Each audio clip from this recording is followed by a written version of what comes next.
en vivo a través de Congreso Televisión y nos vamos a la sala Fabiola Salazar del edificio Víctor Raúl Aya de la Torre, en mesa de trabajo, problemática del sector hidrocarburos que encabeza el congresista Juan Carlos del Águila, que va a conversar con algunos entendidos en el tema. Los dejamos con el desarrollo de esta mesa de trabajo. El Poder Ejecutivo ha socializado el proyecto de ley que va a presentar nuevamente al Congreso, pero tenemos la mejor intención de convocar, probablemente en un plazo muy corto, a diferentes organizaciones para que también nos compartan sus inquietudes. Nos parece muy bien la iniciativa de la coalición de sindicatos, de que ustedes más bien hayan tomado la iniciativa de pedirnos una reunión.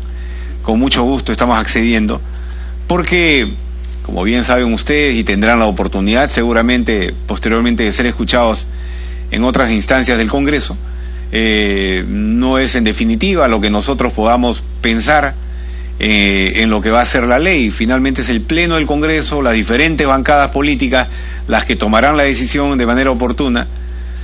Lo que nosotros queremos es una nueva ley de hidrocarburos, que sea promotora de la inversión en términos generales, que permita recuperar esas reservas que tenemos, que hoy día no le genere ingresos al país, que se redistribuya mejor los ingresos a las regiones, en fin, varios objetivos que se tiene. Y por supuesto, el día de hoy hemos convocado esta reunión a pedido de ustedes. Quisiera por favor que nos presentemos. Soy el congresista Juan Carlos del Águila, les dije al inicio creo, y me gustaría por favor en orden para poder saber con quiénes exactamente estamos, a pesar de que tengo una relación a la mano, pero quisiera saber quién preside el grupo, y por supuesto el señor Juan Manuel Castillo seguramente, ¿no? Ya no, correcto. No encabezo la lista, pero... Correcto. Muy bien, mi querido presidente, mil disculpas. Sí, muchas gracias, congresista Juan Carlos del Águila. Para nosotros, el documento que habíamos enviado para una especie de aclaración era referido a los temas del problema del oleoducto norperuano, sí, y que también tenemos una presentación, pero no queremos quitarle ese contexto que usted tiene a bien para poder conversar en esta primera instancia sobre la realidad petrolera, que nosotros creemos que apostamos por el país en una nueva ley de hidrocarburos, y para eso estamos preparando una iniciativa para con ustedes, ¿no? Compartirla, que está siendo hecha por especialistas. De manera que eso sí nos interesa sobremanera, pero puntualmente nosotros tenemos observaciones a la ley de hidrocarburos, porque la intención buena de parte de su despacho de promover la industria, que me parece bien, no va de acorde a la realidad de los números, ¿no? Entonces, en ese sentido queremos nosotros sentar nuestra posición clara, patriótica, en defensa del país, y creo que ustedes van a estar en línea con nosotros a compartir estos ideales, que es bajar los precios de los combustibles, ¿no es cierto? Porque esa es una situación que la gente está pidiendo, bajar el tema del precio del gas sin subsidiar, de manera que en esa dinámica estamos los trabajadores de Petroperú, porque conocemos la industria. En ese sentido, queremos dar unas ideas. El compañero Castillo va a hacer una pequeña exposición de algunas líneas maestras, y dejo primero para que se presenten mis compañeros de trabajo. Muy bien, muchas gracias. Adelante, mi querido señor, por el lado derecho. Sí. Soy Miguel Freitas Pérez, soy secretario general de la oficina principal de acá de San Isidro, pero soy de Iquitos. Buenas tardes, señor congresista. Mi nombre es Ernesto Irca Muñoz, secretario general del Sindicato de Trabajadores Refineros de Refinería Talara, Petroperú. Buenas tardes. Mi nombre es Víctor Quintana Monsalve, soy subsecretario general del Sindicato de Operaciones Selva y también soy de Iquitos. Buenas tardes, mi nombre es Martí Raúl Machado Díez, subsecretario general del Sindicato de Operaciones Oleoducto. Gracias. Buenas tardes, Virgilio Pumapillo Gutiérrez, secretario de Defensa de la Refinería Conchán. Buenas tardes, mi nombre es Miriam Rivera Montero, soy secretaria de Subdefensa del Sindicato de Refinería Talara. Muy buenas tardes, soy José Castro Olmos, secretario del Sindicato Sutrexa, refinero de Talara. Buenas tardes, soy Héctor Farfán Segui, secretario general de Unión Sindical Piura. Santiago Brejaut, secretario de organización del sindicato de Conchán. Mi nombre es Isaías Juan González González, del sindicato de Refinería Talara. Buenas tardes, señor congresista. Quien habla es el señor Juan Castillo More, secretario general del sindicato de Petroperú Talara. Muy bien, nos hemos presentado entonces, nos acompañan adicionalmente algunos funcionarios del despacho también y algunos otros invitados que, como la tribuna es libre, igualmente pueden asistir. Bienvenidos nuevamente y por favor con la exposición que corresponda. Por favor, acá hay un UCB.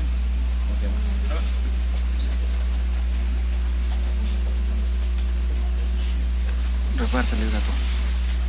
Repárteles.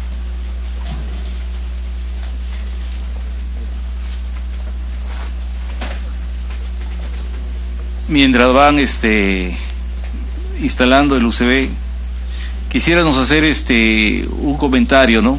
El tema más que todo radica en que han transcurrido 25 años de vigencia de la ley de hidrocarburos y tendríamos que partir evaluando los efectos si fueron positivos o negativos para el país. Cuadros petroleros. Nosotros lo que estamos percibiendo en estos cuadros es que sencillamente la ley de hidrocarburos no ha tenido un efecto positivo para la economía. Y bueno, aquí lo vamos a precisar.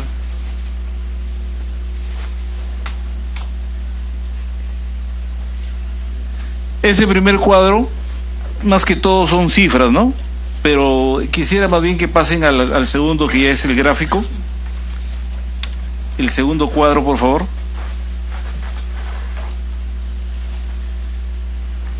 Miren, aquí nosotros estamos señalando cómo estuvo la industria petrolera en el año 76. ¿Por qué es importante esto?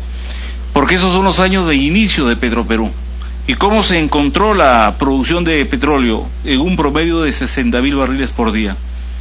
Y luego, por efectos de los trabajos de exploración que se realizaron de manera directa en Petroperú y también a través de empresas contratistas, llegamos casi a rayar a los 200.000 barriles por día. Y eso ocurrió entre el quinquenio del 80 al 85. Nosotros no tenemos ningún criterio político partidario, pero es necesario señalar lo siguiente, que del 85 al 90 viene un descenso porque sencillamente se descapitalizó a Petroperú. ¿Y por qué se descapitalizó a Petroperú? Porque imagínense que una botella de gaseosa chica, menos de medio litro, valía más que un galón de gasolina. Eso fue en la época, en el quinquenio 85-90. Entonces Petroperú no tuvo el capital suficiente para invertir y mantener las reservas, y hubo una caída que se señala entre los años 85 y 90. Ya en el año 92 empieza una recuperación leve, pero empieza la recuperación, y el 95 ya el proceso de privatización se afianza ya de una manera categórica, que el 96 ya Petroperú dejó de tener participación en la explotación petrolera. Y como vemos en el gráfico, lo que limita la línea verde es que antes fue Petroperú y después de la línea verde es Perú Petro. Y lo que podemos señalar es que con la vigencia de Perú Petro como responsable del sector hidrocarburos, hemos tenido una caída bastante pronunciada, que hoy día nos obliga a importar un promedio de 200.000 barriles por día. Esa es la historia de la producción de petróleo con la ley de hidrocarburos, con la actual ley vigente que hoy día se pretende modificar. La siguiente, por favor. Aquí en este cuadro señalamos el comportamiento de los precios. Luego, antes, cuando Petroperú tuvo el manejo de la explotación de petróleo, en el año 94, por ejemplo, el barril de petróleo valía $17.20 centavos. $17.20. Luego viene la privatización, y sin embargo, con la privatización el precio del petróleo empezó a subir, y tan es así que en el año 2008, en el mes de julio, llegó a costar $148 el barril. Por eso que en cifra promedio nosotros ubicamos que el precio del petróleo en el año 2008 fue $99.67. Y actualmente, según las cotizaciones internacionales, estamos en un promedio de $47 por barril. Pero esos son los marcadores internacionales, porque luego hay un cuadro donde se marca cuál es la cotización del crudo peruano. Entonces vemos de que los precios del petróleo siempre han sido mejores que cuando los tuvo Petroperú. La siguiente, por favor. Este cuadro indica la balanza comercial. Todo es para abajo a partir del año 1998, cuando ya todo estaba en responsabilidad del sector privado. Y en el año 2018, ahí marcamos el primer semestre, porque en realidad el año 2018 terminó con un promedio de pérdida de $2.600 millones. O sea, la política petrolera se refleja en la balanza comercial. Las importaciones afectan la economía, pero nos vemos obligados a la importación porque la producción nacional simplemente ha caído. Por favor, la siguiente. Este es un cuadro de Perú Petro. Miren, ¿y qué dice su título? Un errático desarrollo en pozos exploratorios y de desarrollo. En el margen donde dice pozos exploratorios, que son la actividad que sirve para encontrar nuevas reservas, sencillamente tuvo un descenso enorme, como por ejemplo en el año 2016 no se perforó ningún pozo exploratorio, y en el año 2017 solamente se perforaron 4 pozos exploratorios. O sea, no hubo una actividad para encontrar nuevas reservas, definitivamente no hubo oportunidad. Pero sin embargo, las empresas que asumieron los lotes de Petroperú sí tuvieron una activa explotación y hacían perforaciones de desarrollo. Perforaciones de desarrollo significa que sabiendo dónde habían reservas se perforaba y se extraía el petróleo. Ahí vemos, por ejemplo, que en el año 2010 se perforaron 214 pozos de desarrollo, en el 2011 222. ¿Y esto por qué? Porque aquí había buenos precios.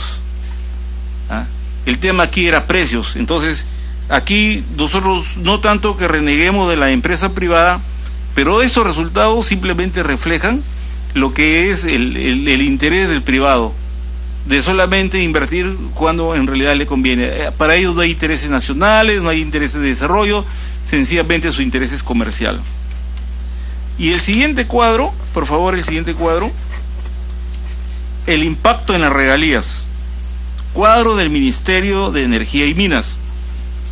Imagínense, en el año 2011 se tuvo $1.998 millones en regalías, pero sin embargo el año 2017 se tuvieron 792. Pero aquí hay que precisar que estamos considerando el gas y el petróleo, porque en lo que corresponde a gas, eso no llegó ni a $80 millones. Entonces aquí lo que se demuestra, lo que se refleja es que la caída del precio de la producción diaria de petróleo afectó a las zonas productoras directamente. Y el último cuadro, por favor. Miren, este es un cuadro que, como lo tiene la lámina en la mano, lo van a distinguir bien. Este es el precio real que en el Perú se ha pagado el petróleo. Y esto es un documento de Perú Petro. Ninguna compañía petrolera cobró menos de $59 el barril en el año 2018, a pesar que la cotización del WTI estaba por un promedio de $46. Inclusive, por ejemplo, en el mes de octubre, cuando ya empezó la crisis del precio del petróleo de caída, acá en el país, el petróleo del noroeste se pagaba a $79 el barril. Y en el mes de noviembre se pagaba 64 y en el mes de diciembre 56 en promedio. O sea, nunca cayó. El cuadro quizás está demasiado apretado, pero no lo hemos querido modificar ni nada porque queremos que tomen ustedes la referencia oficial de Perú Petro. Este es un documento oficial de Perú Petro, en lo cual nosotros, señor congresista, quisiéramos establecer un primer diagnóstico. ¿Qué es lo que pasó con la vigencia de la ley de hidrocarburos? ¿Favoreció al país? Por supuesto que no ha favorecido al país.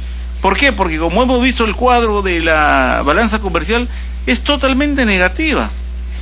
Ahora, a nosotros nos preocupa mucho que exista una presión de parte de los empresarios y que a través del debate de la ley de hidrocarburos se pretenda la ampliación de los contratos que ya están en explotación. Aquí nosotros queremos dejar bien clara nuestra posición. En cuanto a los contratos de exploración, que es la actividad de riesgo, para nosotros no cobren regalías si es posible, porque ahí el empresario privado va a invertir y va a arriesgar, porque no se sabe si en esa perforación sale o no sale petróleo. Pero en las perforaciones de explotación ya no hay riesgo, ya simplemente se perfora para extraer el petróleo. Entonces, todas las compañías que asumieron los lotes privatizados han sido las causantes de que en este momento nosotros estemos produciendo un promedio de 42.000 a 46.000 barriles por día. Como vuelvo a repetir, en la primera gráfica, si existe una comparación cómo se manejó el tema cuando Petroperú tenía la responsabilidad absoluta, vemos que hay una situación totalmente distinta a la que cuando Perú Petro empezó a manejar el tema de la producción nacional. Por eso, señor congresista, nosotros en esta primera oportunidad, porque quisiéramos que cuando se inicie el debate, usted más bien nos respalde y sea un soporte para tener los contactos y establecer las conversaciones que sean necesarias, pero ese es nuestro diagnóstico de cómo ha funcionado la ley de hidrocarburos hasta el momento. Por eso es que nosotros en la otra parte de nuestra posición decimos claramente que el que ya fracasó ya no puede entrar nuevamente a una renovación de contratos. Y aquí desgraciadamente las cosas a veces se van en temas comparativos, pero por ejemplo Ecuador y Colombia nos han señalado cómo se trata la política petrolera. En Ecuador todos los contratos son contratos de servicios. ¿Qué significa? Que Petroecuador contrata a un privado para que extraiga el petróleo y Petroecuador le paga por barril de petróleo. Eso es lo que debería de hacerse en nuestro país y corregir los errores de la privatización, porque por ejemplo en los lotes de Talara, en Talara hay como 10 lotes, pero ¿qué lotes? Lotecitos chiquitos pues, pequeñeces, cuando ese lote fue un solo lote, y cuando ese lote era grande producía un promedio de 23.000 barriles por día. ¿Por qué? Porque ahí los campos, en un lado había petróleo, en otro lado no había petróleo, y como decimos comúnmente, ahí la pulpa se entreveraba con el hueso. Pero ¿qué pasa, por ejemplo, cuando hay un lote que tiene poca producción? Sencillamente pues no van a tener para invertir. Y el otro tema es que invertir en el tema de explotación de petróleo no es para empresas chauchías, es para empresas que tengan espaldas financieras que les permitan invertir en operaciones de riesgo. En la industria petrolera se conoce que de cada 10 perforaciones exploratorias, por lo menos 2 a 3 son las que encuentran petróleo, y las otras son perforaciones que fracasan porque no encuentran reservas. Entonces, si viene una compañía que con la justa tiene para hacer una perforación exploratoria y fracasa en su primera exploración, ya no tiene pues capital para invertir. Entonces, aquí, señor congresista, en nuestra primera parte queríamos hacer el enfoque cómo funcionó la ley 2621, y si tenemos una próxima oportunidad y usted lo considera bien, nosotros vendríamos con una segunda parte para decirle cuál es nuestra propuesta, porque sí estamos de acuerdo que debe modificarse la ley de hidrocarburos, sí estamos de acuerdo de que debe haber facilidades para la inversión exploratoria, porque el país necesita encontrar nuevas reservas. Entonces la única manera de encontrar nuevas reservas es de que tengamos contratos de exploración. contrato de explotación ya no, porque sencillamente es terminar de exprimir la esponja que dejó Petroperú. Eso básicamente, señor congresista, es el tema que queríamos abordar en esta parte, en la cuestión previa al debate de la ley de hidrocarburos, saber cuál es nuestra opinión sobre la vigencia de lo que ha sido los 25 años de la ley de hidrocarburos. Muchísimas gracias, señor Castillo. Tengo entendido que hay una segunda parte en el tema de oleoducto, me parece. Congresista, pero quería abonar, porque esto es importante, como parte de la charla que ha dado mi compañero Castillo, en el sentido que en las memorias de Petroperú, cuando hacía exploración y explotación de petróleo, tenemos los cuadros del lote 8, donde los costos del barril de petróleo no llegaban ni a $7, del lote 8, memorias anuales de Petroperú. En el lote 10, en Talara, de igual manera, no llegaban ni a 9.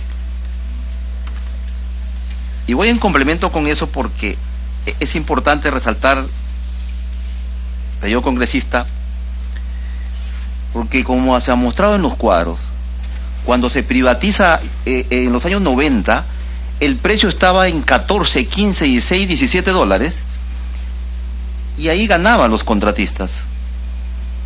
Y entonces, hoy por hoy, es una realidad y hay que aceptarla como tal, es que no ha habido una real fiscalización de los lotes de petróleo. Porque antes Petroperú tenía los famosos recorredores de pozos. Perú Petro no tiene ninguno. Imagínese usted, en la selva peruana, en los lotes de Talara, no hay fiscalización. Y entonces, hasta ahora no sabemos cuánto es el costo real de producción de un lote de petróleo. Y entonces, cuando yo estoy estableciendo que si el precio era 14 hasta 20 y ganaban, lógicamente porque el precio estaba así, había mayor producción, lógicamente, pero con lo que se estaba proponiendo, señor congresista, para nosotros era un error garrafal, porque era más de lo mismo, porque las empresas después de $50, como dicen ellos, ya no tienen ganancia. Según la estadística mundial, ¿no es cierto?, la tendencia no es a la subida, la tendencia es a la bajada, porque Estados Unidos ha sacado sus reservas, de manera que va a demorar tiempo el que el precio del barril de petróleo suba. Y entonces por ahí hay una falacia cuando se dice que vamos a llegar a una tendencia de alza del precio del petróleo en el corto plazo, cosa que no es cierto. Ratificamos, señor congresista, que para nosotros pasa que estos lotes que se están venciendo, el 8, el 10, el Z1B y los lotes grandes que han sido propiedad de Petroperú, que la empresa ha invertido, regresen a manos de la empresa, porque esa ha sido nuestra propiedad. Y lo que hicieron en esa época es dividir el lote en pedacitos y entregarse a los amigos del gobierno de ese momento. Entonces creo que es importante, porque eso también le va a dar valor, estimado congresista, a la refinería de Talara. Esa cadena de valor que andamos buscando los trabajadores a efectos de que el consumidor final, ¿no es cierto?, que es el pueblo, llegue a gozar pues parte de sus recursos, que es el petróleo y el gas. Y entonces la empresa hoy por hoy cumple un objetivo. Con la modernización de la refinería de Talara va a cumplir un siguiente objetivo: mejorar los combustibles, pero además también queremos que si Petroperú logra tener grifos, logra que le dejen poner sus 2 plantas envasadoras de gas, el precio se va a caer, pero eso a favor del pueblo. Y entonces en esa dinámica sí nosotros compartimos estos ideales, ¿no?, que andamos diciendo por qué pagamos los combustibles más caros del mundo, cosa que no, si tiene relación con el mejoramiento de la industria, cosa que no ha sido cierta. Eso es para ahondar en este tema, y como ha dicho el compañero Castillo, nosotros queremos que en una próxima oportunidad nos invite ya con la ley hecha para alcanzarle a usted, compartir estos ideales que queremos a favor del pueblo y gane en realidad todo el Perú. Y para irnos al tema, sí, justamente sí. Solamente permítame hacerle una interrupción, mi querido presidente de esta coalición, en el sentido de que nosotros también apenas recibamos formalmente en el Congreso el texto ya trabajado por el Poder Ejecutivo, y a pesar de que ustedes probablemente puedan tenerlo igualmente de manera formal y por otras instancias, con mucho gusto les haremos llegar a ustedes el texto que ha trabajado el Poder Ejecutivo y que va a ser visto por el Congreso. Por otro lado, debo resaltar también que las intervenciones de ustedes todas están siendo grabadas. Eventualmente el Congreso, si no lo pasa en directo, no sé si en este momento estamos en directo, pero igualmente lo transmite en diferido esta jornada de trabajo del día de hoy. Aquí queremos transparentar las reuniones que estamos haciendo, como lo hacemos también con organizaciones, con otro tipo de organizaciones, llámense comunidades indígenas, gobiernos regionales y locales, los gremios privados, en fin, con todas las organizaciones. Así que agradezco mucho que ustedes estén presentes y, por supuesto, creo que había una intervención adicional antes de tocar el tema del oleoducto. Yo me quería referir... En el micro, por favor, apague el suyo, querido presidente. Yo me quería referir, los que estamos acá, los sindicatos, es básicamente conscientes de que conocemos la industria de hidrocarburos. Estamos en Petroperú mucho tiempo y sabemos que es una industria que no solamente está sometida al país y es al mercado internacional de cómo se lleva a cabo la situación del petróleo. Acaban de publicar en Gestión que estamos produciendo en 38.000 barriles diarios. Entonces es una lástima que un país, si nos consideramos petroleros, produzcamos eso. Y todas esas estadísticas que hemos hecho ver es básicamente, y las regalías es del gas. Básicamente estamos produciendo mucho gas y poco petróleo crudo. Entonces en la ley de hidrocarburos se hacía, y creo que una comunicación dijo, de que la comisión quería 60 años de contratos, inclusive se llegaba a hablar hasta de 80, se exageró.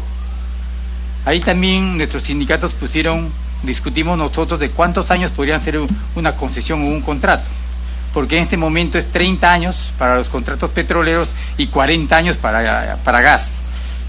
Entonces, está bien que sea 30 años con una renovación de 10 años, porque lo que hemos visto, por ejemplo, en Plus Petrol es que los últimos 3 o 5 años ya no invirtieron en nada.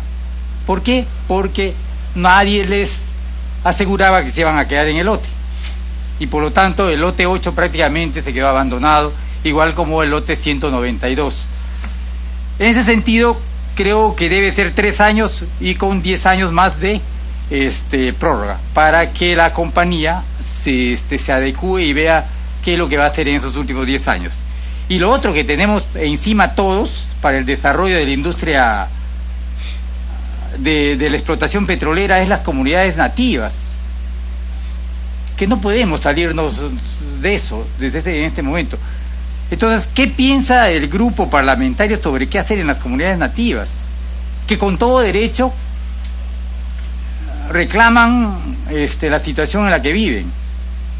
Además de eso, las compañías que entran deben tener responsabilidad en el área de influencia en las cuales trabajan para estas comunidades. Pero no se ha desarrollado todo esto porque sí tienen necesidades, pues las comunidades, ni el Estado ni nadie llega a ellos. Ya son 90 días que se van a cumplir mañana la toma del oleoducto. El día 21 ya se ha dado una situación, un decreto supremo de emergencia para Muyoriaga, pero hasta el momento no se sabe nada. Entrará el ejército, entrarán las fuerzas para sacar a esa gente de ahí, para poder reparar. ¿Y qué es lo que quiere Petroperú ahí en esa rotura? Lo que quiere Petroperú es estar una semana, arreglar esto y nada más, y que comience a fluir la producción del lote 192. No sé qué pensará el gobierno y también básicamente este primer poder del Estado en cuanto se refiere a esa solución. Entonces, en la ley de hidrocarburos poco se toca el desarrollo sostenible de las comunidades de nuestra Amazonía. Y desde mi punto de vista, se debía hacer proyectos de sostenibilidad. los compañeros agrónomos de forestales y de la universidad deberían formar grupos del gobierno, no del gobierno regional, que estudien proyectos sostenibles para cada una de esas comunidades, en alianzas con el Estado y las empresas y las comunidades. Porque no es posible de que en un momento haya este problema, se solucione el problema, se ayude un rato a la comunidad y después nos olvidemos. ¿Cómo este país va a hacer proyectos sostenibles para ayudar a todas estas comunidades, que son peruanos como nosotros, y que viven en condiciones sumamente hostiles? Y usted conoce porque es de la Amazonía. Nadie se preocupa de eso, que se echa la culpa a las ONG, esto, otro, pero ¿cuántos años venimos explotando la selva? Más de 40 años. ¿Qué tienen las comunidades? ¿O qué tiene realmente la Amazonía de la explotación petrolera? También pensar en eso y pensando en el país. Y finalmente, yo digo lo siguiente: ¿cuál es el análisis que ha hecho la Comisión o el mismo Estado para llegar a esta situación de producir 38.000 barriles? Debe haber todo un análisis de especialistas, de economistas. El Ministerio de Economía y Finanzas lo que hace es cuidar cómo realmente va a recaudar más en cuanto se dé una ley de hidrocarburos. Entonces no hay toda una voluntad de desarrollar una ley de hidrocarburos que favorezca a todos, porque también no va a entrar el gran capital si no hay ventajas para ellos. Pero nadie que quiera sacarse más o menores ventajas, no vamos a ellos. Los sindicatos ahora enfocamos básicamente y globalmente y sabemos en qué situación estamos. En ese sentido, la ley tiene que ser equilibrada. Y pensando pues en 20, 30 años, o a lo mejor de aquí a 20 años renovar, no sabemos cómo también va a ser la situación de la energía, termino diciendo la situación de la generación de energía para el desarrollo de la humanidad, porque a lo mejor nos puede ganar la electricidad o nos puede ganar también otros tipos de energía. En tal razón, señor, quiero terminar diciendo que una de las empresas que tienen los peruanos, los 32 millones de peruanos, es Petroperú. Y esta empresa, de mi punto de vista, es una empresa muy generosa para los peruanos. Fíjese nomás que había la huelga de los camioneros, que acaba de levantarse, y se ha rebajado 0.59 centavos en cada galón de diésel que van a tener los camioneros. Esto significa que $7.5 el barril está cediendo Petroperú su ganancia refinera para solucionar este problema. $7.5 por barril que Petroperú cede al Estado peruano por ser una empresa del país. De sus ganancias refineras no vamos a tener más que trabajar para los camioneros. Y esto significa, señor, 502 millones de soles al año que está cediendo Petroperú para la solución de los camioneros, que hace 2 días se terminó y se llegó el acuerdo con el gobierno. Pero lógicamente esto también arrastra a la empresa privada, en este caso que es Repsol, porque si no hubiese Petroperú, ¿qué es lo que pasaría? Se tuviese haber negociado con Repsol para ver en cuánto se puede rebajar y ayudar a los camioneros. Pero con el país cuenta con una empresa que es del Estado, se puede y está en su derecho a lo mejor, pero sin hacerle perder, de negociar esta situación, porque tiene una empresa y que produce este combustible. ¿Se da cuenta de la importancia de esta empresa de todos los peruanos? En Estados Unidos 2 días no dura una huelga de camioneros. Acá ha durado casi como 5. Eso es una situación tremendamente de importancia para nosotros los que trabajamos en Petroperú y para todo el país en cuanto se refiere a su empresa que es Petroperú. Muy bien, muchas gracias y gracias por la información también que nos da. Vamos a revisar esas cifras que usted nos ha mencionado para observar, ¿no? Porque no puede ser que se siga utilizando a la empresa Petroperú para solucionar conflictos del gobierno, que el propio gobierno debería enfrentarlos por sí mismo, ¿no? Sin afectar la economía de una empresa tan importante. Muchas gracias.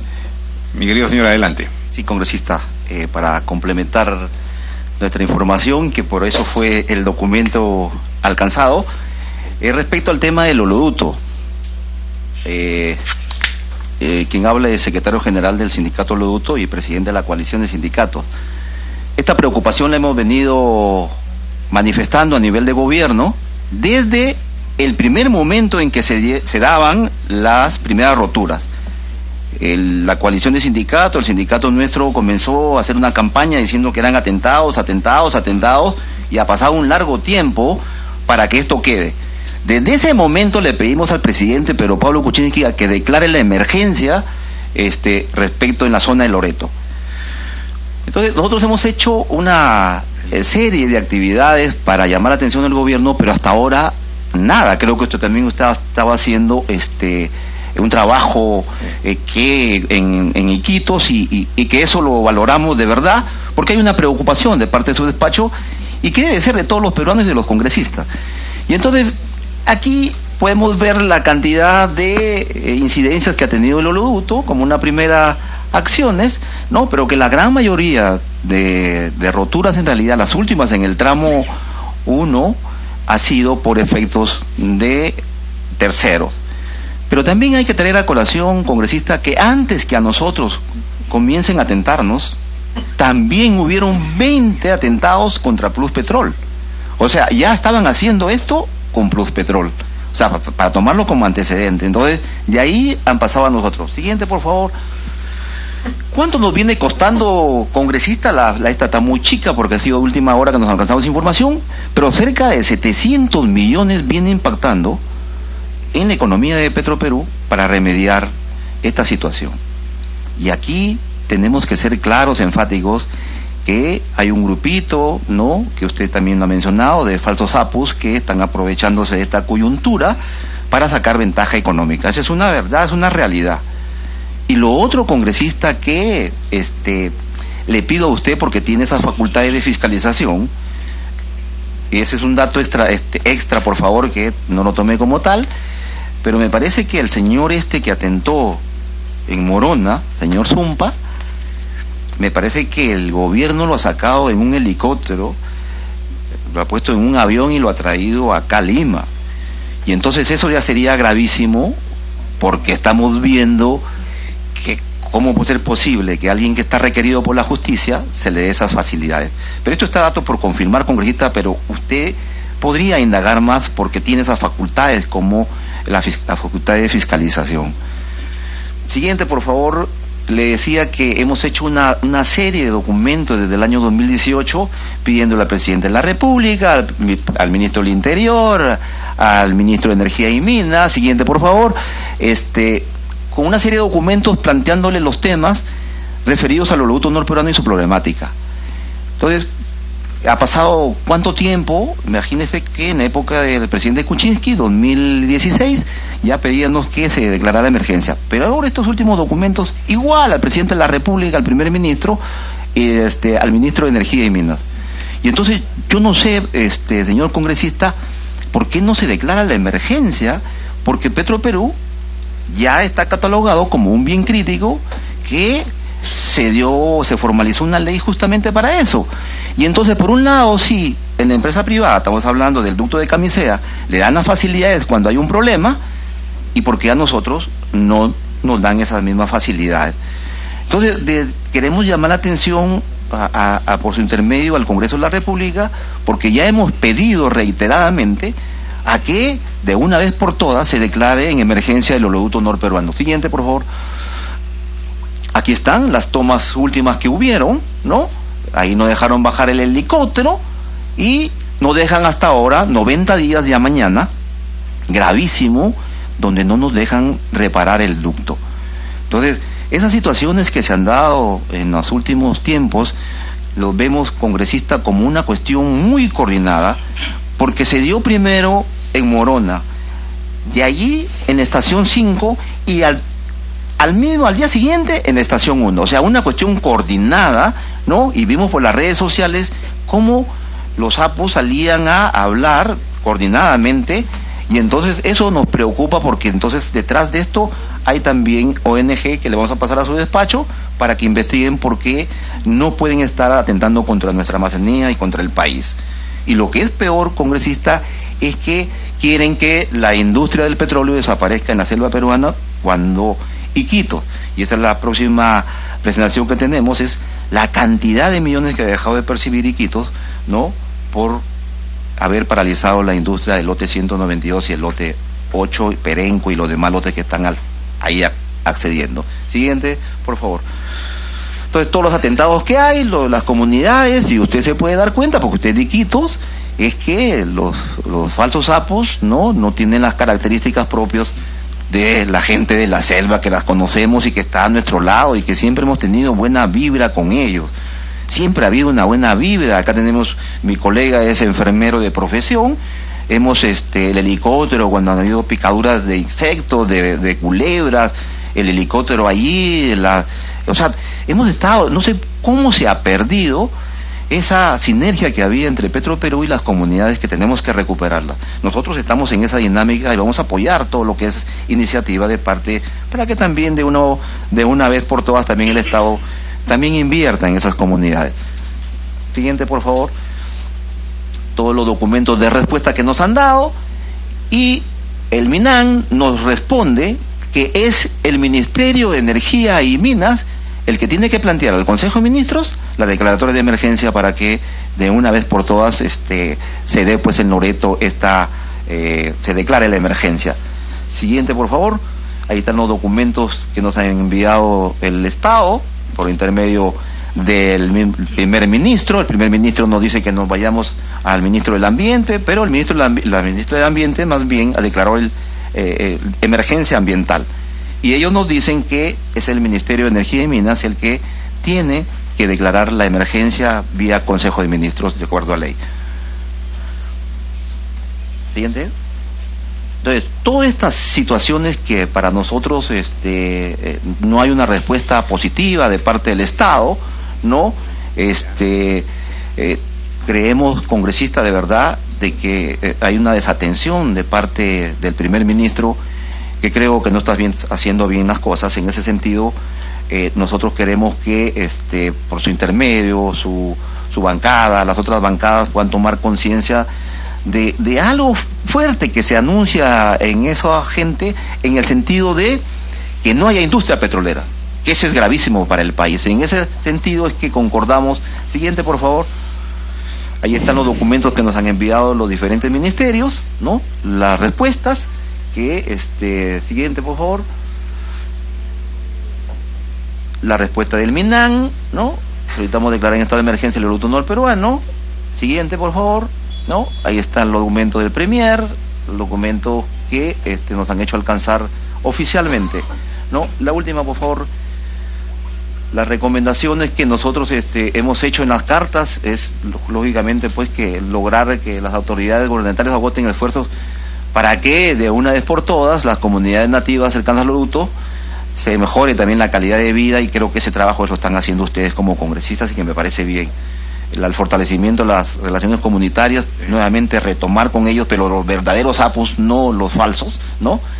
Y lo otro es solicitar el restablecimiento del orden público mediante la intervención, pues, del Ministerio del Interior vía la declaratoria de emergencia. Eso sí, congresista, compartimos con usted porque ha estado haciendo un trabajo, y no sé hasta qué grado nosotros podemos tener con usted alguna sinergia en el sentido de, en Iquitos, participar nosotros con las comunidades, con usted en un gran evento con los compañeros del lote 192 para compartir ideales y sacar cosas importantes. Nosotros creo que sí nos hemos declarado como dirigentes de la coalición, como sindicatos propositivos. Siempre estamos ahí dándole valor a la empresa y también a los peruanos de que gocen de sus recursos naturales. Por eso es importante, dependiendo de usted, ¿no?, que nos invite en otra oportunidad, porque sí tenemos material como para poder iniciar un diálogo abierto, sincero, pero además con cifras que pueden coayudar a mejorar la ley de hidrocarburos. Gracias, señor congresista. Muy bien, muchísimas gracias. Señor del Fondo, me está pidiendo la palabra. Muchas gracias. Yo quiero complementar un poco. Yo trabajo en el oleoducto, soy el subsecretario general del sindicato de oleoducto. Que la visión que se debe tener en materia de hidrocarburo debe ser una visión de soberanía estratégica.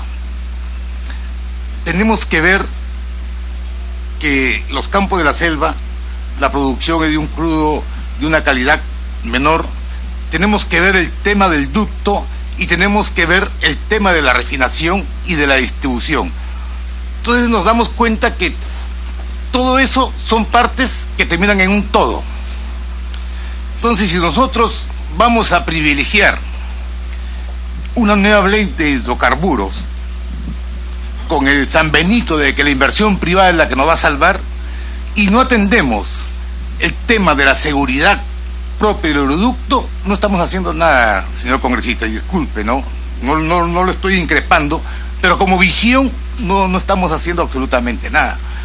Entonces tenemos que establecer la parte de soberanía y la sinergia entre campos, el transporte, el ducto y la inversión que está haciendo Petroperú, no el Estado peruano, sino los recursos propios de Petroperú en la refinería Talara, con el fin de abastecer y adecuarnos a las normas que se han ido imponiendo un poco así, un poco a la fuerza, y nos han ido como estrangulando, ¿no? Porque nos van quitando mercado y nos van a dejar con la inacción de la seguridad del oleoducto, no vamos a poder transportar y nos van a convertir o nos pretenden convertir en netos importadores.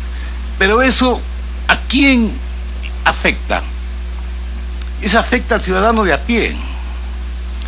Entonces, la presencia nuestra es allí, o sea, a defender la soberanía energética que redunde en el beneficio del ciudadano de pie. Ya se puso como ejemplo el tema de la paralización de transportes. O sea, ¿a quién lo obligan a que baje el precio? Es a Petroperú. Y estamos hablando de un libre mercado. Pero sin embargo se toman acuerdos diciendo, sí, te voy a bajar el precio. Entonces la empresa se afecta de alguna u otra manera por esa visión de que el capital privado es mejor que el capital nacional. No se tiene una visión de estrategia y soberanía de que la empresa estatal, como ya se ha demostrado en las gráficas, cuando hemos tenido nosotros los pozos, hemos tenido producción, hemos pasado por N gobiernos, cada uno con su visión propia de lo que es energía, pero sobrevivimos hasta ahora. Y eso es en base a los trabajadores. Y si nos referimos exactamente al tema del oleoducto, no es un tema pues que ha nacido con lo de Mayuriaga, es un tema que nace de hace un par de años atrás, y nadie le ha dado la debida importancia desde el punto de vista de la seguridad.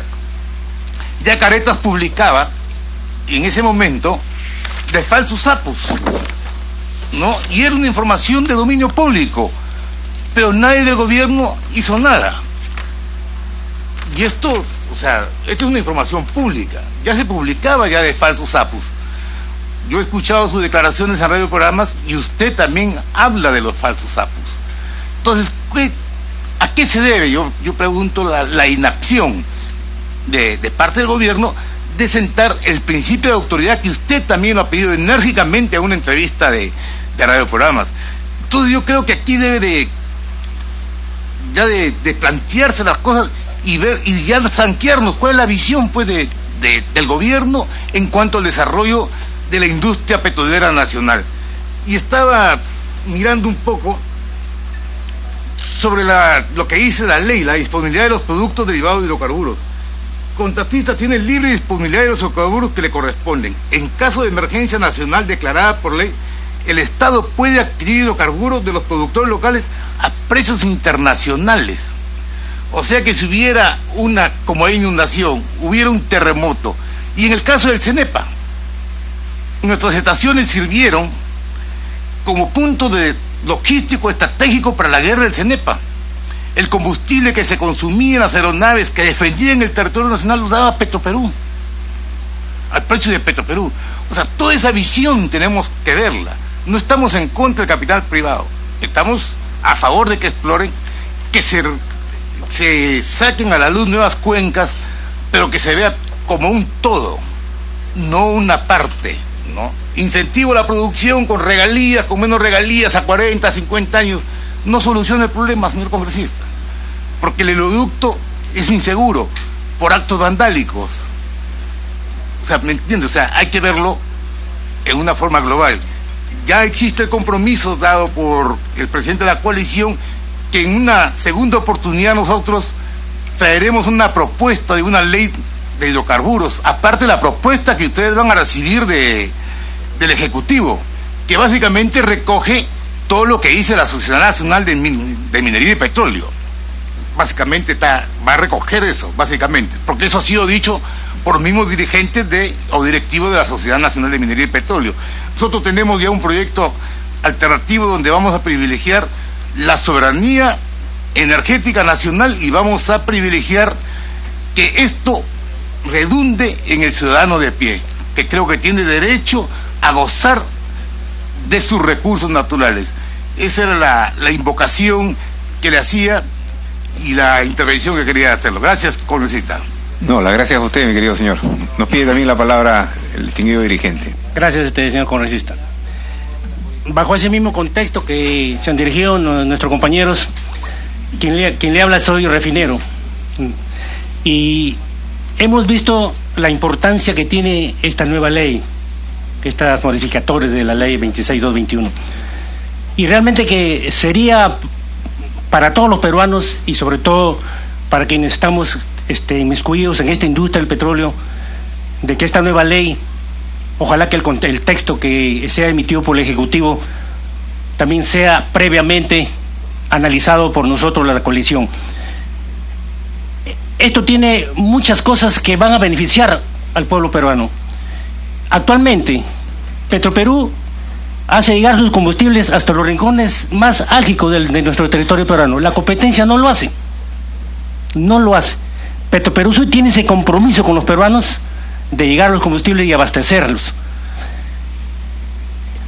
Esto, lo que manifestaron los compañeros del oleoducto, la refinería, está entrelazado y es la importancia que va a tener esta ley que favorezca a todos los peruanos. Como ya lo ha dicho nuestro compañero anterior, que tanto Bolivia, Ecuador y Colombia ya están con una nueva ley de hidrocarburos en el cual prevalece pues los contratos de servicio, que es lo más favorable, y ahí exigimos a los operadores para que cumplan con el compromiso.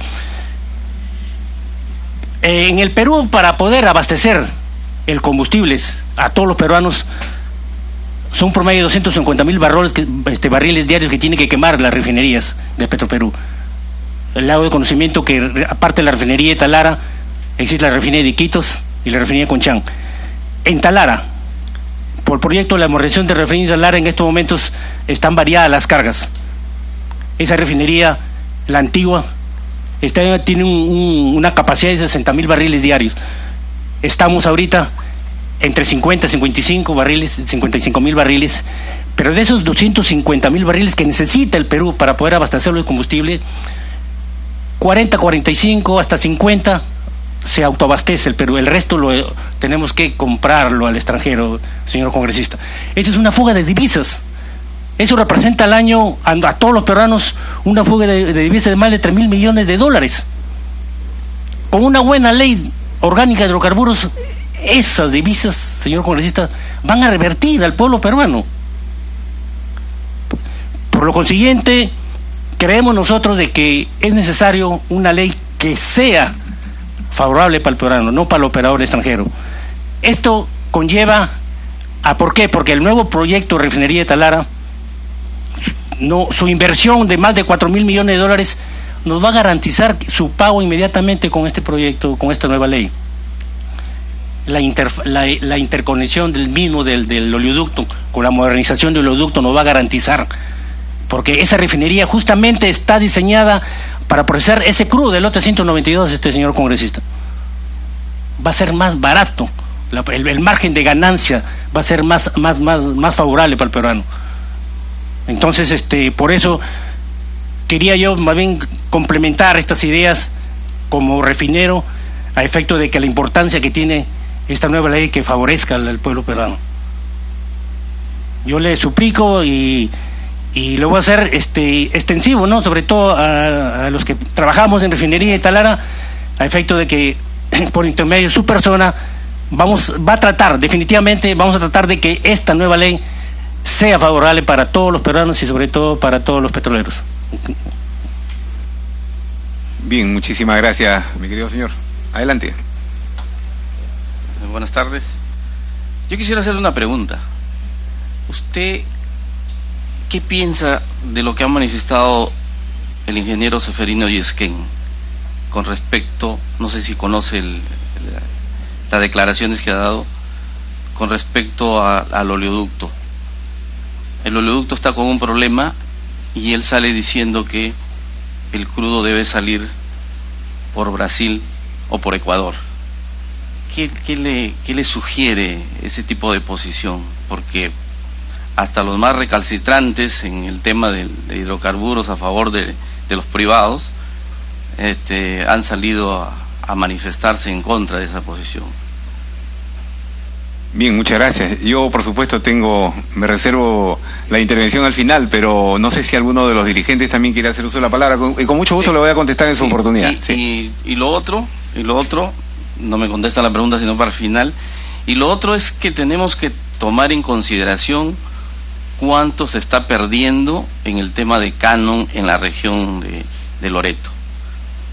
El presidente de la Sociedad Nacional de Minería y Petróleo ha salido a decir y a enfatizar que el Estado debe tener una presencia ahí, porque no se puede permitir que sigamos en la misma situación de perder 8 millones de dólares se están perdiendo en lo que respecta al canon para la región, y una región que necesita precisamente de recursos de ese tipo para desarrollarse.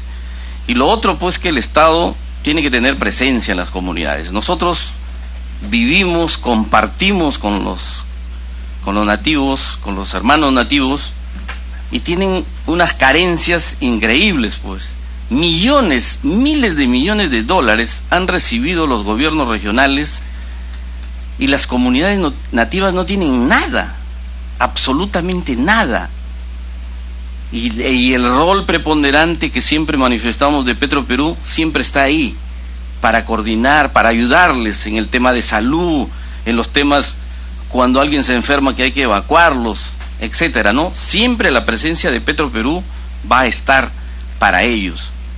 Y en algún momento dijimos que ¿cuándo se perdió esas ideas que teníamos de ayuda mancomunada? Precisamente cuando entraron los falsos sapos.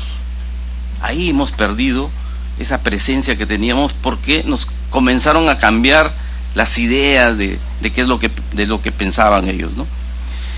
Y lo otro es de que, por ejemplo, ahorita vienen las inundaciones en el norte, ya hay corte de carreteras, ya el combustible a las zonas más alejadas del país.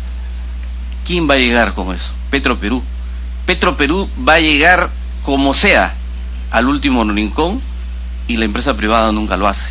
Y eso tiene que considerarse como una seguridad para todo el país, porque Petroperú, y eso se ha demostrado, cuando hay problemas de este tipo, fenómeno del Niño, cualquier situación, Petroperú llega hasta el último rincón de la sierra o de la selva peruana con combustibles, para que esas comunidades no dejen de tener lo que siempre nosotros lo sacamos adelante, ¿no? Gracias. La gracias a usted, mi querido señor. Apaga el micro, por favor. Una última intervención, creo, del dirigente. Sí, adelante. Muy bien. Sí, creo, congresista. Ante todo, bueno, mis compañeros han hablado de la problemática, pues, en el oleoducto, que ya es muy conocido por usted, y la problemática en Loreto, ¿no? El tema del desempleo que está generando el tema del oleoducto, pero también, y en eso tengo que resaltar la preocupación y el empeño que usted ha demostrado por el proyecto de modernizar la refinería de Iquitos. Me parece muy importante, usted creo está bien involucrado en el tema, muy aparte del tema medioambiental, las exigencias de ley que se vienen, es el tema también de abaratar costos, ¿no? De tener una GLP en la selva, el costo es terrible del balón de gas, 56 soles es el precio promedio. Igualmente poder tener asfalto, que bajaría un 60% el tema de los precios también. En ese sentido quisiéramos que por favor no nos deje de lado, no olvidemos ese tema que es muy importante para nosotros, y como Refinería Iquitos estamos a la expectativa, trabajadores de Petroperú, a la expectativa de poder que salga este proyecto y que tengamos pues el tema también, usted sabe las limitantes que tenemos en el tema de inversión, pero hay que tratar de ver la manera como relanzamos esto y poder sacar adelante. Es estratégico el tema de precios que tenemos, las barcazas, la craqueada que necesitamos como para mezclar gasolinas nos encarece mucho. En cambio, si la refinería se modernizara y haremos una producción de 18.000, 20.000, y recordemos que las proyecciones de demanda son a 20.000, 25.000, 30.000 barriles de cada 10 años. Ayúdenos con eso, por favor, y tómelo en cuenta porque nos va a favorecer mucho al pueblo loretano. Muy bien, muchas gracias. Como no, señor Castillo, por favor. Mire, el tema en realidad de la caída de la producción no solamente es algo que obedece a los problemas del oleoducto. Si nosotros vemos las estadísticas, la caída de la producción del petróleo empieza cuando se transfiere la responsabilidad al sector privado desde el año 96. Se empieza a acentuar. Del 96 hasta el 2015 no ha habido problemas de rotura de oleoducto, pero ya la tendencia era a la baja, ya era la caída. O sea, eso obedece a un comportamiento de los operadores privados. O sea, el tema no podemos negar que hay un problema con el oleoducto, pero es un problema nuevo, porque como repito, la tendencia de la caída de la producción se inicia desde el siglo pasado. ¿Ah? Y eso es lo que se tiene que analizar, el comportamiento de los operadores privados, de los lotes, cuál ha sido en realidad, han invertido, no han invertido.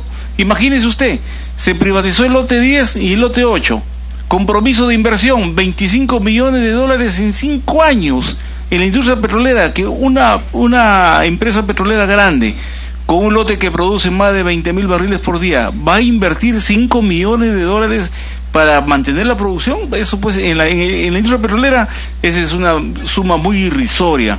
Por eso aquí yo quisiera redundar que el tema va más allá que los atentados.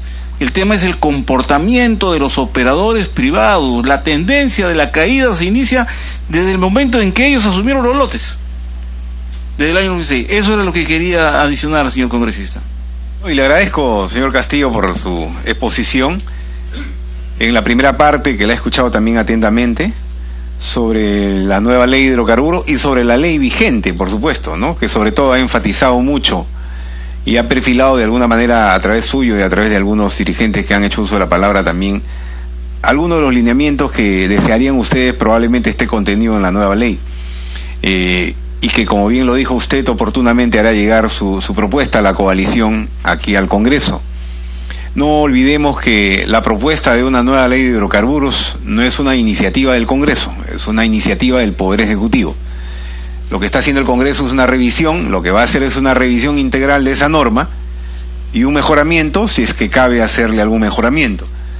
No olvidemos también de que en esto hay diferentes actores, públicos y privados, y a todos, por supuesto, hay que escuchar. Y ahí hay algunos actores que se creen con más derechos que otros. Yo lo digo con total conocimiento, por ejemplo, en el sentido de que las comunidades indígenas están hasta de alguna manera condicionando una nueva ley y el futuro de las operaciones de hidrocarburos al cumplimiento de algunas obligaciones que tiene el Estado. Y que también lo conversaremos, por supuesto. Pero conocer de que propuestas que las deslizan de alguna manera, como hasta el hecho de no cobrar regalías en la etapa exploratoria, suenan interesantes para el debate y por supuesto para poder debatirlo más ampliamente y ver qué cosa es lo conveniente en ese sentido. Otras, como por ejemplo que los contratos solamente sean de servicios, ¿no? Cosa que difiere sustancialmente de la actual ley y de la propuesta del Poder Ejecutivo. Otra, que proponer que los plazos solamente sean de 30 años, ¿no? Con un adicional de 10, con una ampliación de 10 y nada más. En fin, algunas de las cosas que ustedes van deslizando, digamos, como posibilidad de propuesta, que será muy grato recibirlas en su oportunidad. Y por supuesto, señor Castillo, señor dirigente Carebalú, van a ser ustedes oportunamente invitados para tratar este tema. En cuanto a al oleoducto norperuano. Sí, pues yo comparto esa inquietud que tienen ustedes y la hice pública en varias oportunidades, ¿no? Y conozco un poquito más de cerca quizá esta realidad también porque soy de la zona, soy de Loreto, y sufro como sufren los ciudadanos loretanos y peruanos la baja ostensible de la producción en esta parte del Perú. Y es cierto que es un problema muy complejo esto del oleoducto. Por un lado, el incumplimiento histórico del Estado peruano respecto a las comunidades indígenas, y eso hay que reconocerlo. Con justo derecho, la gran mayoría de comunidades indígenas reclaman por justicia lo que les corresponde también. Pero empecemos reconociendo que ellos han elegido autoridades locales que también han hecho muy mal uso de los recursos que tenían en esos gobiernos locales. Han elegido gobiernos regionales que tampoco han atendido debidamente, y más aún cuando ya les habían transferido competencias a los gobiernos regionales en materia de salud, en materia de educación, por ejemplo, y los propios gobiernos regionales no han cumplido con sus obligaciones, especialmente en esas comunidades indígenas. Entonces, cuando se reclaman de que hay un abandono del Estado, sí lo hay, es cierto, pero también es cierto que el abandono de ellos mismos y de sus propios gobiernos que han elegido, en buena parte se debe. Hay funcionarios del Estado y sobre todo del gobierno nacional que viajan continuamente cada que hay eventos de lucha, cada que hay toma de instalaciones, viajan a diferentes comunidades, firman acuerdos, ministros de por medio, premier de por medio, y hay incumplimientos. Y lo he dicho claramente que tan presos como aquellos dirigentes indígenas que se hacen llamar como tal y atentan contra un activo nacional, tan presos como ellos debieran ir también los ministros y los funcionarios del Estado que incumplen las obligaciones que firman, porque le están mintiendo a la población. Entonces, en cada oportunidad que suceden estos hechos, hoy día, por ejemplo, está el premier Villanueva nuevamente en Mayuriaga intentando llegar a un acuerdo con el dirigente y con los dirigentes, con los famosos APUs. Hace 35 años yo recorría las instalaciones por Andoas, por San Jacinto, por Chivillaco, por Mayurí, por tantas comunidades había, o en todo caso instalaciones, y desde esa época que la conocía, porque trabajaba en un banco privado y iba a cumplir una función del banco ante las empresas que operaban en la zona, y recorría diferentes comunidades, y muy rara vez encontrábamos comunidades indígenas, muy espaciados, pequeñas comunidades. Hoy en día hay una proliferación de comunidades indígenas. Han crecido, ¿no? Andoas, para empezar, ya no es un pueblito chiquitito de hace 30, 40 años, ¿no? Y así, ahora hay indígenas que ni siquiera tienen el apellido autóctono, Pérez, del Águila, no sé cómo se apellidan, pero son apus. Exacto, ¿no? Entonces, alguien nos está mintiendo, y ahí también, por supuesto, es una tarea pendiente. ¿Que hay que declarar en emergencia el oleoducto? Sí, pues, o sea, porque lo que está sucediendo hoy en día, ante la absoluta pasividad del gobierno nacional para resolver un problema, que no es un problema de la región Loreto solamente, es un problema del país, ya nos obliga a pensar en esa necesidad. Y cuando hace poco nos hemos reunido, al inicio de este año, con las nuevas autoridades de la región Loreto, el gobernador, alcaldes, la academia, estuvieron los dirigentes ex trabajadores petroleros, porque allí hay una gran cantidad de ex trabajadores petroleros, y otras organizaciones más. Todos, sin excepción, acordamos la necesidad de hasta plantear, entre otros puntos dentro de un comunicado público que hicimos, el pedido de que ante esta pasividad del gobierno nacional, bueno, pues, que hasta se estudie la posibilidad de tener una custodia militar del oleoducto norperuano. Y los dirigentes indígenas saltaron hasta el techo y hasta me declararon persona no grata allí.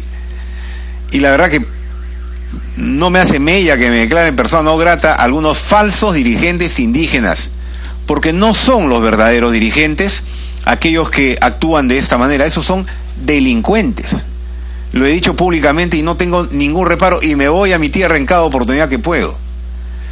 Porque comunidades indígenas las hay, población indígena 100.000 habitantes o más en Loreto, de 1 millón de habitantes. Pero no por culpa de unos cuantos que toman instalaciones y eso es delincuencial, que asaltan embarcaciones en los ríos y eso es delincuencial, que toman los ríos y no dejan pasar embarcaciones también, que toman el aeropuerto de Andoas o el aeródromo de Andoas y no permiten las operaciones, que toman rehenes y eso es delincuencial, ¿no? Que efectivamente llegan hasta esos extremos. El 1 de enero de este año, un dirigente, entre comillas, indígena en Chivillaco, que porque viene un perrito a ladrarle al dirigente, saca un arma a un dirigente y le dispara a ese animalito y lo mata. ¿Ese es un dirigente indígena? Ni aquí, ni en dónde, ni en su tierra menos, ¿no? Y estamos pidiendo información a la compañía petrolera que opera ese lote. Entonces, hay que desenmascararlos, porque ellos están atentando contra una industria que le está dando mucho trabajo y hace mucho tiempo a los peruanos. Talara será un fracaso como refinería si es que paramos la producción de la selva norte. Talara va a requerir apoyo de otras refinerías en el Perú y por esa razón es que nosotros estamos impulsando la modernización también, sin descuidar Talara, la modernización de la refinería de Iquitos. Ya tengo mi iniciativa legislativa aprobada en la Comisión de Energía y Minas por unanimidad. Está para entrar al Pleno eso. Y hay el acuerdo del Ministerio de Economía, del Ministerio de Energía, de Petroperú, en su modernización. Pero acabo de recibir el oficio del Ministerio de Economía que solamente piensan en números, de que no están de acuerdo con esa propuesta que hemos hecho. Felizmente las leyes no se hacen en el Ministerio de Economía, se hacen en el Congreso, ¿no?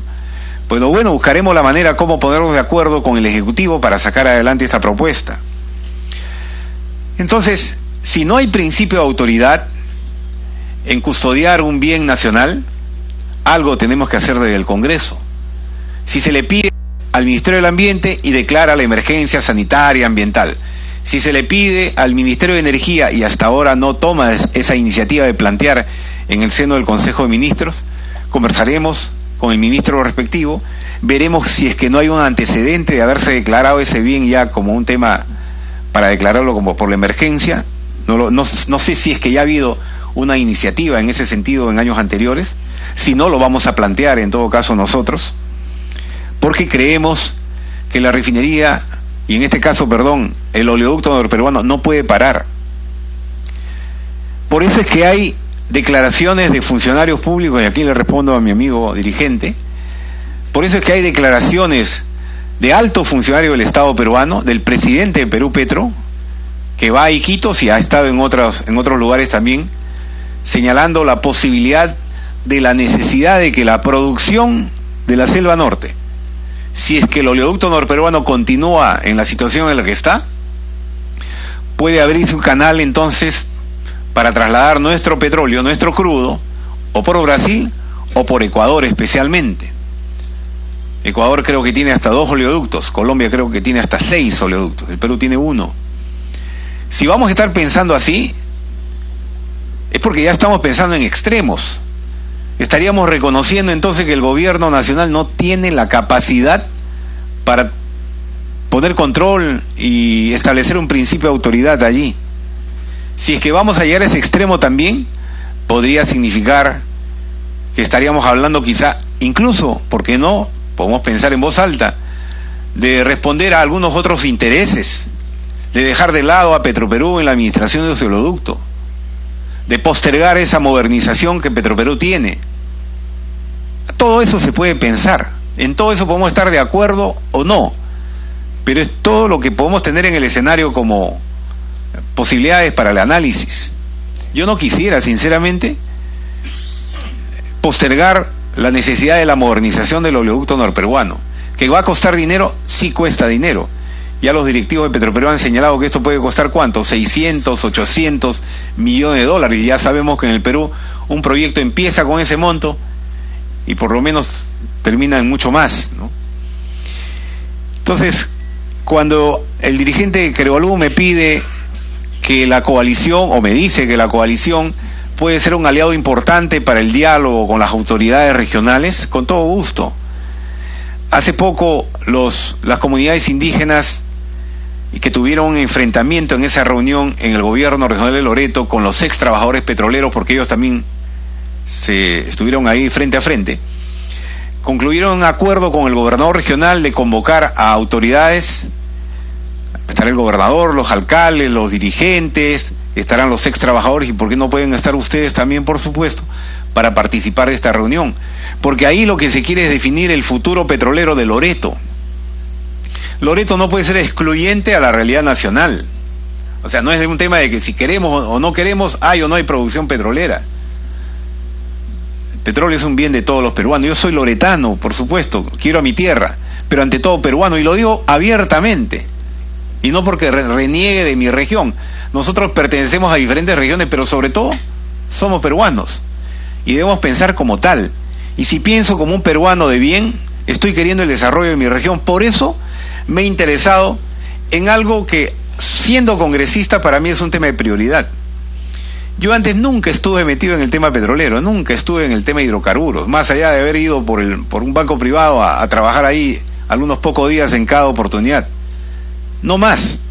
Pero sí he sido autoridad provincial, he sido alcalde de Iquitos, de la provincia de Maynas, como se conoce allá, y he percibido que mi canon petrolero pues iba descendiendo año a año, y que hoy en día ese canon pues llega a niveles alarmantes, ¿no? Por eso los alcaldes, el gobernador, hasta firman pronunciamientos, van 2 en este segundo mes ya, en donde le advierten al gobierno nacional de la necesidad de tomar acciones sobre este tema. Este mes no van a recibir canon, efectivamente, ¿no? Qué triste realidad. Por eso es que hoy en día en Iquitos hay la mayor cantidad de mototaxistas en las calles, porque la gran mayoría estuvo directamente o indirectamente vinculado a esta actividad. Lo que pasa es que en los últimos años también, en Loreto especialmente, hemos tenido autoridades regionales y locales que poco o nada hacían para levantar la voz en este tema. Hoy día observo con satisfacción que por lo menos en estos 2 primeros meses encuentro gobernador y alcaldes con ganas de levantar la voz, pero todavía no es el momento, dicen ellos. Están en un segundo mes recién. Y por supuesto, ahora que no van a recibir canon, seguramente pondrán el grito en el cielo, ¿no? Entonces, con todo gusto, nosotros, con las puertas abiertas para trabajar con la coalición, yo tengo una vocación aquí en el Congreso de sacar adelante todo lo que esté vinculado a esta industria, porque creo en ella. Entiendo que esta industria, de la cual ustedes conocen mejor que yo, es una industria que no se puede contradecir con el respeto a las normas ambientales, que hoy en día son exigentes, no solamente en el Perú, sino a nivel internacional. Ahí buscaremos que la nueva ley sea estrictamente sancionadora con aquellas empresas que atentan contra el desarrollo del ambiente. Ya en el borrador que hemos venido trabajando nosotros a través del grupo de trabajo y la comisión, ya establecíamos algunas exigencias adicionales que no le gustaron, por supuesto, a la Sociedad Nacional de Minería y Petróleo, a la Sociedad Peruana de Hidrocarburos, pero que estuvieron en el texto y que finalmente ha retornado al Ejecutivo. No necesariamente lo que diga el Poder Ejecutivo será el texto definitivo en el Congreso, de eso sí estoy seguro, pero aprecio mucho esta reunión porque creo que de por medio hay ciudadanos que quieren el desarrollo de una industria que le ha generado importantes ingresos y que le puede generar todavía muy grandes ingresos a nuestro país. Así que yo quisiera, mis queridos dirigentes, para terminar, que ustedes tengan la seguridad que los congresistas de la República estamos para escucharlos, estamos para incorporar algunas de las propuestas que seguramente ustedes harán también. No defendemos, por lo menos creo yo, la mayoría, no defendemos intereses privados en absoluto, pero sí resguardamos mucho los intereses del país, sobre todo. Si en ese sentido coincidimos en el enfoque, probablemente vamos a tener un producto final que no será lo ideal para todos, pero que va a tener buena parte de lo que probablemente todos han querido en esta nueva ley. Así que mi querido dirigente Garibalú, señor Castillo, señores dirigentes, yo les agradezco nuevamente por haber participado conmigo en esta reunión y estarán cordialmente invitados en una próxima. ¿Quiere usted terminar, señor Garibalú, unas palabras? Sí, señor congresista, para agradecerle la deferencia y que nos llenamos de satisfacción que concordemos con un congresista que tiene una mirada de país, y así que estamos en esa línea y estamos a trabajar de la mano para el progreso del país. Muchas gracias a todos ustedes, señores. Buenas tardes. Muchas gracias.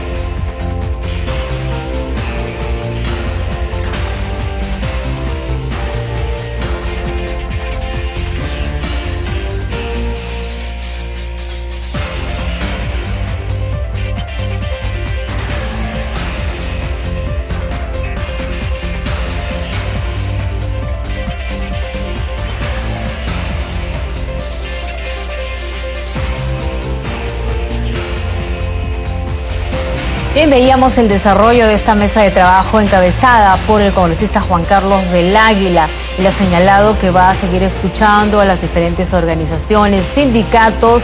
Él ha manifestado que el objetivo es tener una ley de hidrocarburos promotora de la inversión y el empleo. Pausa, ya regresamos.